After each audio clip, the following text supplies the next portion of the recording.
পারস্য উপসাগরের নীল জলরাশির বুক চিরে এগিয়ে চলছিল ইউএসএস ফিটজেরাল্ড। সকালের সূর্য তখন সবে উপরে উঠেছে, আর ঘড়িতে বাজছে সকাল 10টা। চারিদিকে এমন এক অদ্ভুত নিস্তব্ধতা যে মনে হচ্ছিল যেন প্রকৃতি নিজেই শ্বাস বন্ধ করে রেখেছে। এই বিশাল মার্কিন যুদ্ধজাহাজটি তার নির্ধারিত পথে আন্তর্জাতিক জলসীমায় স্বাভাবিক গতিতে এগিয়ে যাচ্ছিল, কিন্তু কেউ জানত না যে পরবর্তী কয়েক ঘন্টা কতটা উত্তেজনাপূর্ণ হতে চলেছে। জাহাজের অভ্যন্তরে কমব্যাট ইনফরমেশন সেন্টারে বেশ কয়েকজন অপারেটর তাদের কাজে নিমগ্ন ছিলেন। রাডার স্ক্রিনগুলো একটানা মনিটর করা হচ্ছিল, আর প্রতিটি সিগন্যাল যাচাই করা হচ্ছিল সতর্কতার সাথে। হঠাৎ করেই একটা ছোট্ট বিন্দু রাডার কনসোলে দেখা দিল। প্রথম মুহূর্তে কেউ খুব একটা গুরুত্ব দিল না, হয়তো কোনো বাণিজ্যিক বিমান কিংবা স্থানীয় কোনো হেলিকপ্টার যা এই অঞ্চলে নিয়মিতই উড়ে বেড়ায়। কিন্তু বিষয়টা যখন আরও মনোযোগ দিয়ে পর্যবেক্ষণ করা হলো, তখন সবার মুখ থেকে স্বাভাবিক ভাব উধাও হয়ে গেল। অপারেটররা নিশ্চিত হলেন যে এটি একটি ইরানি নৌবাহিনীর হেলিকপ্টার এবং সেটি সরাসরি তাদের দিকেই এগিয়ে আসছে। এই তথ্যটুকু জানার পরেই পরিবেশে একটা অস্বস্তিকর সতর্কতা নেমে এলো, কারণ পারস্য উপসাগরে এমন ঘটনা মানে কখনোই হালকা কিছু নয়। এটি হতে পারে একটা শক্তি প্রদর্শন, হতে পারে কোনো সামরিক কৌশল, কিংবা হতে পারে এমন কিছু যা যে কোনো মুহূর্তে পরিস্থিতিকে বিপজ্জনক করে তুলতে পারে। এই ইউএসএস ফিটজেরাল্ড কোনো সাধারণ জাহাজ নয়, এটি একটি আর্কিবার্গ শ্রেণীর ডেস্ট্রয়ার, যা আধুনিক যুদ্ধ প্রযুক্তিতে সজ্জিত এক ভাসমান দুর্গ।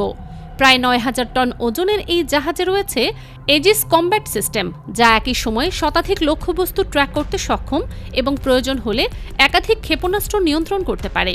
এর ভেতরে রয়েছে ৯৬টি ভার্টিক্যাল লঞ্চ সেল, যেখানে মজুদ থাকে SM-2 বা SM-6 surface to air missile, tomahawk cruise missile এবং এন্টি সাবমেরিন রকেট।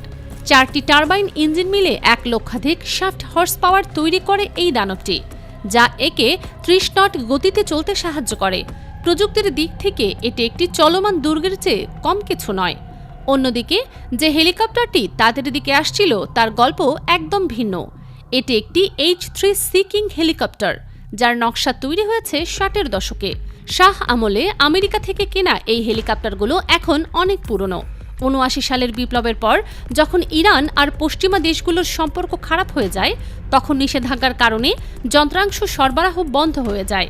এরপর থেকে ইরান নিজেদের সীমিত সক্ষমতায় এই পুরনো হেলিকপ্টারগুলো চালিয়ে নিয়ে যাচ্ছে। সামরিক বিশেষজ্ঞরা বলেন যে এই হেলিকপ্টার কার্যকর হলেও আধুনিক নেটওয়ার্ক কেন্দ্রিক যুদ্ধ ব্যবস্থার সামনে এর সক্ষমতা অনেক সীমিত।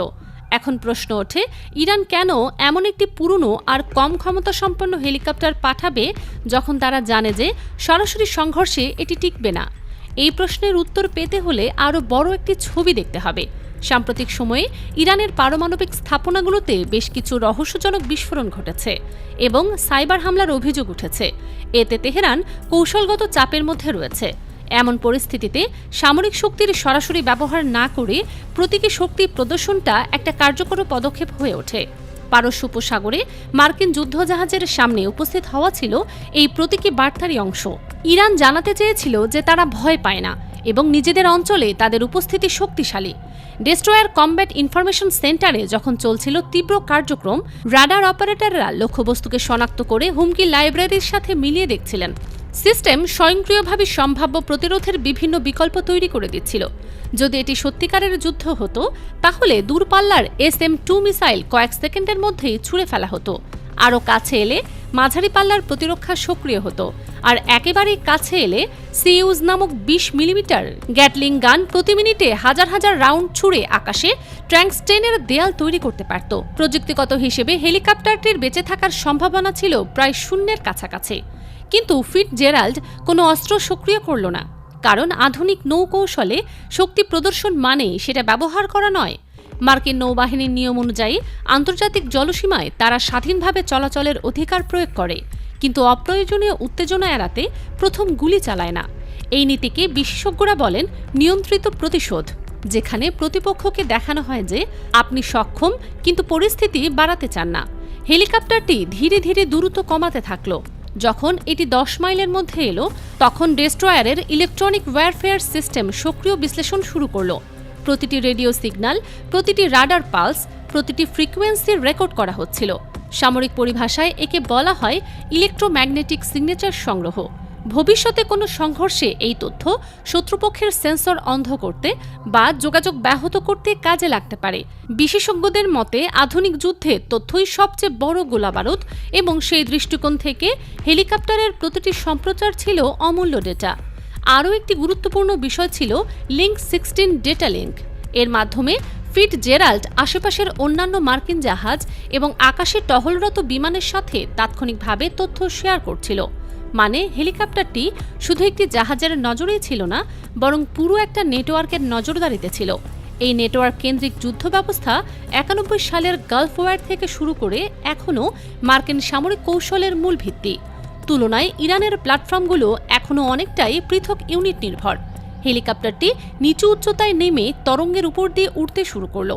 এটি এক ধরনের মনস্তাত্ত্বিক কৌশল, যেখানে ঘনিষ্ঠ উপস্থিতি দেখিয়ে প্রতিপক্ষকে চাপে রাখা হয়।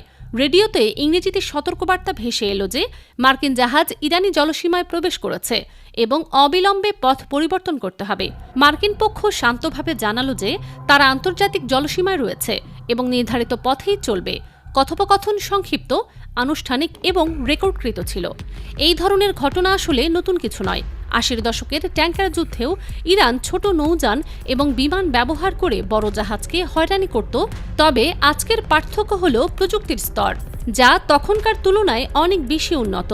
এখন প্রতিটি সিগন্যাল, প্রতিটি চলাচল স্যাটেলাইট এবং ডেটা লিঙ্কের মাধ্যমে তাৎক্ষণিকভাবে বিশ্লেষিত হয়। হেলিকপ্টারের ভেতরের পরিস্থিতি ছিল ভিন্ন। দীর্ঘ সময় উচ্চ গতিতে উড়লে জ্বালানি দ্রুত কমে যায় এবং পুরনো টারবাইন ইঞ্জিনগুলোতে অতিরিক্ত চাপ পড়ে। প্রতিরক্ষা বিশ্লেষকদের মতে এই ধরনের প্ল্যাটফর্মে অতিরিক্ত ঝুঁকি নেওয়া মানে নিজস্ব সম্পদকে ঝুঁকিতে ফেলা। ইরানের জন্য এই হেলিকপ্টার সহজেই প্রতিস্থাপনযোগ্য নয়। তবুও রাজনৈতিক বার্তা পাঠানোর জন্য ঝুঁকিটা নেওয়া হয়েছিল। প্রায় 40 মিনিটের উত্তেজনাপূর্ণ পরিস্থিতির পর হেলিকপ্টারটি সরে গেল। ঠিক সেই সময় ফিটজেরাল্ড তার পূর্বনির্ধারিত নেভিগেশনাল পরিকল্পনা অনুযায়ী সামান্য কোর্স পরিবর্তন করল। কয়েক ঘন্টার মধ্যেই ইরানি রাষ্ট্রায়ত্ত মিডিয়ায় প্রচার করা হলো যে তাদের সতর্কবার্তায় মার্কিন জাহাজ পিছু হটেছে। ভিডিওতে নিচু উড়ানোর দৃশ্য, নাটকীয় সঙ্গীত এবং আঞ্চলিক সার্বভৌমত্ব রক্ষার দাবি তুলে ধরা হয়।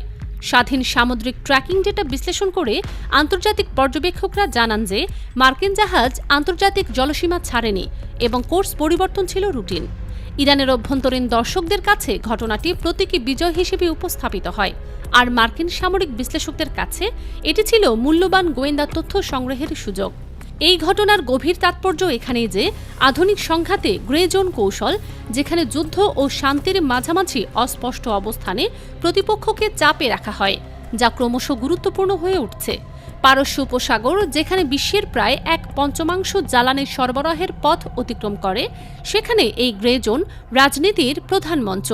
বিশেষজ্ঞরা সতর্ক করেন যে এই ধরনের মুখোমুখি অবস্থানে ভুল বোঝাবুঝির ঝুঁকি সবসময় থাকে এবং একটি প্রযুক্তিগত ত্রুটি এবং ভুল সিগন্যাল ব্যাখ্যা বড় সংঘর্ষ ডেকে আনতে পারে।